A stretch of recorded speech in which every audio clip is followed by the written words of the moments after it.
G'day guys, welcome back to my channel. My name is Wildkard. Thank you for being here and watching my content and giving me the absolute pleasure and the privilege to talk about Six Nations 2023 Scotland versus Wales. Now, this game is really intriguing to me because for me, I feel like Scotland could be the dark horse that potentially can challenge, let's not say win yet, challenge the Six Nations title this year. And with the performance last week, I thought was quite impressive, but I did feel like Scotland still have maybe one or two gear that can still click into. Finn Russell can still polish up his accuracy a little bit more, and yeah, those combinations could be sharpened up a little bit, and I can see Scotland being a legitimate threat for the Six Nations title this year. So yeah, never in my life did I think that I was gonna say this. I'm excited to watch Scotland play rugby. I didn't think that's possible, but here we are. And yeah, with that being said, history tells us Scotland has a tendency to drop off their performances after a big win. Last year, obviously, dropped off their performance after beating England, went on to lose to Wales. And then obviously everybody knows the infamous incident where they were now partying after beating Italy. So yeah, Scotland, which Scottish team's going to turn up? I don't know. But hopefully Gregor Townsend has, drilled some sense into the players. He dropped the captaincy from Stuart Hogg. He dropped Finn Russell from playing a few test matches. So yeah, hopefully these sort of like statements drilled into the players and we get a bit more consistent out of the Scottish side. But yeah, I'm excited. Let's have a look at some of the news going to this match, right? Obviously, Wales suffered a pretty kind of embarrassing defeat to Ireland. The game was pretty much lost at halftime. Huge changes for Gatland. He did come out after the match saying that discipline was basically an issue for the Welsh side, and he has identified pretty much a majority of the four pack has been changed, including Alan Wynne-Jones. Yeah, and then Warren Gatland has opted in for younger and I guess people that he thinks that will be more disciplined on the field. Yeah, to be on the field against Scotland's side. So big changes for the Welsh in that regards. For the Scottish side, big return for them this weekend. Xander Fagerson, that big tight head prop with his huge carrying, is returned for the Scottish team. And yeah, he's been injured for a little bit, but his performance this weekend will be really important because the Welsh has a really good scrummaging last weekend. Also, the Welsh got what's his name? Wynne-Jones back in the loose proposition. So the Welsh scrum, despite a pretty good performance against the Irish, is actually on paper a little bit stronger than last week. So yeah, Xander Fagerson will have to put in a big shift this weekend for the Scottish side. With that being said, the overall stats between the two teams, Wales has won 75 test matches, Scotland has won 50, so Wales are ahead, only 3 draws between the two sides. Most recent times, 2 years in a row, Scotland has beaten Wales in the last 2 Six Nations under Pivac. So the first one in 2000 and, I guess 2000, Pivac was already in charge. But yeah, in 2021, Wales beat a 14-man Scottish team by 1 point at Edinburgh. So that was a game that Scotland probably could have won if it wasn't for the red card. And then last year, like I said, all signs were pointing for Scotland to beat the Welsh. But yeah, really, the Scottish team didn't show up after beating England. So will history repeat itself with the Scottish side taking it easy after the big win? We'll have to wait and see. Hopefully the team has made some changes. So yeah, the weather on the weekend will be at Edinburgh. It's going to be raining the day before, so the ground might be a little bit wet, might be still a bit of dew on the ground. So it could be a little bit slippery. How that's going to affect it, we're not sure. But both teams will be, a heavily kicking strategy. I have no doubt. There'll be a heavy kicking game involved with both teams. With that being said, let's have a look at some of the stats from last week's performances. So the Scottish side, despite winning the game, was kind of under the pump by the English team for quite a large part of it. The Scottish defense was really good to able to hold out the English onslaught. As you can see, England has more run meters, more territory. And in terms of the kicking game, whilst England did kick away too much ball, but England did have the upper hand in the kicking game. They were able to just find more distance out of the kicking. So Scotland really struggled a little bit.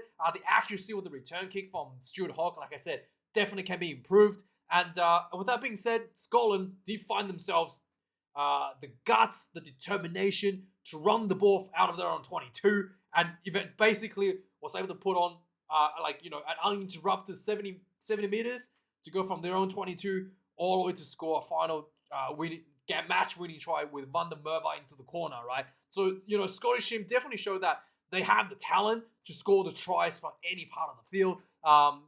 So it was quite impressive. So if Scotland can polish up the key game, especially against Wales, it definitely can improve that again one step further.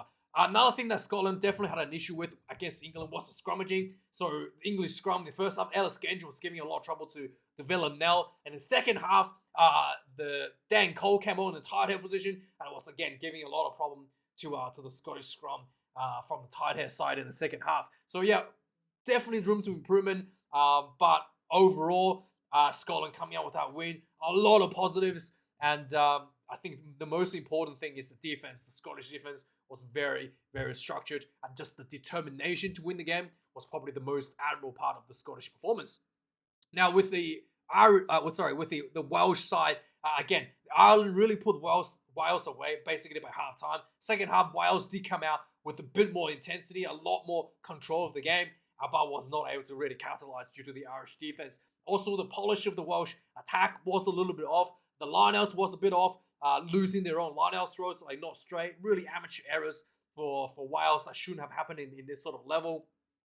And overall, the Welsh kicking game I thought was quite good. In fact, Dan Biggar really, the Welsh definitely had a strategy when it came to the kicking game. They basically, high ball, hanging high ball into the opposition 10, and then just long balls once inside the opposition half. I try to put long balls down into the corners, either out of bounds or into the end zone, and forcing for potentially a goal and dropout. So really clear kicking strategies out of Gatland's camp. But yeah, the discipline was a big issue for Wales, and just the polish, the handling, and the set piece overall. The overall polish of the set piece is not quite there for the Welsh team. So this game, let's have a look at the lineup and see who's up against who. So like I mentioned, the Scottish side started off with Pierre Showman, who has had a pretty huge match for huge season for Edinburgh. Last week, definitely the English scrum was giving a little bit of problems. But overall, he has definitely developed a lot as a ball runner and carrier outside of just the set piece. So really, really good to see this guy improving his game. George Turner comes in number 2 once again for Scotland. And the big man returning, Xander Fagerson, brings a scrummaging, and Xander Fagerson is a good ball carrier as well, especially in short, close distance to the try line. Xander Fagerson, one of the harder men to stop when it comes to trying to, crashing over the try line. In a very short distance. For the Wales, Wyn Jones returns to lose their position. Ken Owens, like I said, a few lineouts not straight, definitely to improve that. And Dylan Lewis, again, was having issue in the scrummaging against Ellis Genge last week. So this week, the scrummaging, very hard to say which team is going to get the upper hand, and it's really up in the air who's going to be able to take that scrummaging. Richie Gray comes in number 4 for Scotland. Grant Gilchrist gets a number 5 jersey. Again, the same locking combinations for the Scotland side. For Wales, though, Daffy Jenkins gets called into number 4 up on the bench, replacing Alan Wyn Jones, who's completely dropped out of the squad. Adam Beard actually moves from 4 to number 5. He will be, I guess, the go-to guy in the lineouts. He's kind of like the forwards captain. I mean, he might even be the co-captain, actually. But anyway, Adam Beard is, the veteran of all the lineouts, the set piece. So he gets the spot at number 5. Kind of makes sense. But around him, everyone has been changing the Wales side. So Chris Tunza comes in number 6. He actually debuted for Wales last year in the November Test Series. But yeah, he's getting a start at number 6. I think this is his first start for the Welsh side at the blindside flanker position. Tommy Raphael gets caught off on the bench, gets a number 7 jersey. I did think that he was really good coming off the bench. You noticeably, the Welsh, had more intensity at the breakdown, and just noticeably he was bringing the physicality for the Welsh in the second half when he was on the field. So I was actually quite impressed when he was on the field. So number 7, Tommy Raphael definitely earned that number 7 jersey. Jack Morgan gets caught into the team, gets a number 8 jersey. for the Welsh side. Faletau gets dropped to the bench in place for Jack Morgan. For the Scottish team, Jamie Ritchie had a pretty big game last week as a captain. Luke Crosby gets number 7 jersey, and Matt Fagerson gets number 8 jersey. Again, the loose forwards for the Scotland side was really, really good and disciplined, and was, really just putting in the hard work, work rate, and something that, the Scotland side really kind of relied upon to secure that win last week against England.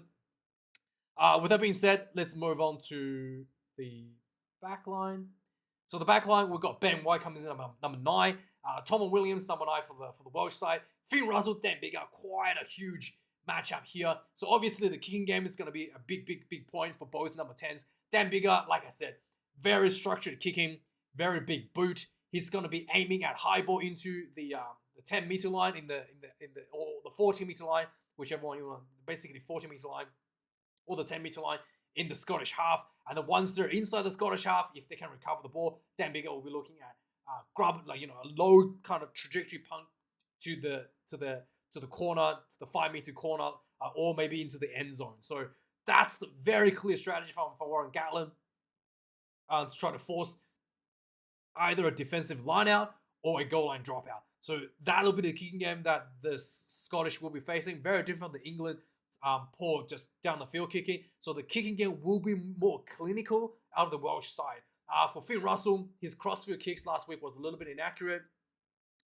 Outside of that, in terms of attacking, I do think that Finn Russell has the flair, the talent, and the ability over Dan Biggar to set up an attack more efficiently. So Dan Biggar threw an intercept pass last week as well, so definitely accuracy wasn't quite there comparing to Finn Russell. Comes in at number 11, Duhan van der Merwe, the greatest import for the Scottish side. And we shall see if he can, again, consistency is a thing. Van der Merwe, definitely, I think, after the All Blacks game, really found himself in a better place. I thought before the All Blacks game, he was kind of overshadowed in a lot of ways by Darcy Graham as the second number 2 winger on the field for Scotland. Darcy Graham, despite all the Van der Merwe being the Lions tour winger, Darcy Graham has consistently outperformed Van der Merwe. But since the All Blacks game, Van der Merwe really got into the strides and starting to show his dominance, and that we all kind of were expecting. So consistency once again this week, whether it's gonna bring that same game it did last week against England, it'll be really, really impressive. Rio Dyer gets again for the Welsh. I thought it was really impressive last week. Dyer, he was effective on the wing, didn't really make many mistakes, and did everything you kind of want to ask for a winger. Nice bit of footwork as well, and the good handling overall. Tui Pelotu gets number 12 jersey. Again, I think he's really, really good, but his combination last week with Finn Russell was a little bit rusty, not as good as he was in 2011. Like I said, he was good last week, but I think they did better in November last year. So Tui Pelotu, just tremendously good at carrying the ball. He's the one that kind of started that, decided to carry the ball out of the Scotland, ran the ball out of the Scotland 22 and set up that final try for Van der Merwe sort of thing. He just unbelievable player, Tui Pelotu. And just, his combination with Finn Russell just needs to be a little bit more polished, and Scotland will be just unbelievable. Taken to a completely new level if they can just, polish that up a little bit. Joe Hawkins gets number 12 again. Last week I was questioning the selection of Joe Hawkins. I thought, surely, what's his name? Surely Tompkins would have been a go-to selection for number 12. And Hawkins really showed the handling, the way he can read the game, definitely more than just the body on the field. Whereas, definitely more than just the body on the field. Like the lining handling for just quick pass, really what set him apart from the other players around him, and he was the one that really set up that first and only try for Wales with his quick hands and getting the ball to Dan Biggar in that rush defense. And so Joe Hawkins, I was quite impressed last week. Hugh Jones gets number 13 jersey. George North, number 13 for Wales. Number 14, Kyle Steyn. And number 14, Josh Adams. Kyle Stan, not quite the level as Darcy Graham. Really hoping that Darcy Graham will return soon. But Josh Adams was actually spectacular last week. He was caught in late, and I thought he was man of the match, except for the yellow card. Really just did everything for Wales. He was playing winger, playing fullback, doing the kicking game, challenging the high balls. Quite impressive performance. And then finally, Stuart Hogg at 15 for Scotland. His kicking game needs to be improved if he wants to stand a chance against Dan Biggers. Accuracy and distance. He has been injured for a while, so maybe there is a bit of a rust, and hopefully that's definitely improved this week. And Liam Williams is not Josh Adams. It was Liam Williams that was stepped in last week. Forget about what I said. Liam Williams was stepped in last week late as well. Just spectacular. Liam Williams when they actually got the yellow card, not Josh Adams. Sorry, I got confused. Okay, the Welsh, they're all look the same to me. But anyway, Liam Williams came in last week, and he was actually quite good, I thought, despite the yellow card and despite the late addition to the team. The back line. So first up, let's go through the Welsh backline first, right? So first up, we've got Scott Botwin at number 16, Reece Kerr number 17, Leon Brown gets caught into the squad at number 18. At number 19, we've got Rhys Davies. Number 20, Faletau gets dropped to the 20, dropped from the number 8 jersey. Number 21, Reece Webb. And number 22, Reece Patchell. Reece Patchell, I thought this guy died. I thought he died after Samuel Karevi gave him a nub, gave him a nice little nudge at the Rugby World Cup, right? I thought he died. Here he is again. He's still alive, apparently. Reece Patchell. And finally, Alex Cuthbert once again gets number 23 jersey. So yeah, have you guys noticed some issue here with the Welsh reserves? Yeah. 5 of them, actually 4 of them. Okay, I can't count. Mifal Mats. 4 of them are named Reece. Okay, someone please check the water in Wales. It's like mathematically not possible for 4 out of the 8 Mifal Mats out of the 8 reserves to have the same first name. Something's going on in Wales, and please check the water supply. I'm genuinely concerned. This is a really weird anomaly. Reece. Okay, anyway, let's move on to the Scottish side. Fraser Brown gets number 16 jersey. Jamie Barty gets number 17 jersey. Willem now gets dropped to the number 18 as a finisher. Johnny Gray, number 19 jersey. Jack Dempsey. Okay, Jack Dempsey got on the... I was surprised he's still in the team. He got on the field last week. First thing he did was passing the ball straight to the referee in the touch judge. He threw the ball straight out. Okay? When I saw that, I immediately thought to myself, that is a classic Wallaby play. Yes. Classic Wallabies. Throw the ball straight out of bounds. Classic Wallabies, okay? So yeah, it turns out you can get rid of the gold jersey, but you can't get rid of the trash that was underneath it, okay? Jack Dempsey, classic Wallabies, throwing the ball straight out of bounds. Straight out of bounds, mate. And anyway, with that being said, George Horn gets number 21 jersey. Blair Kinghorn gets a reserve fly half at number 22. I think Kinghorn came on at fullback actually last week to replace Stuart Hogg. And Chris Harris, the additional centre replacement for Scotland at number 23.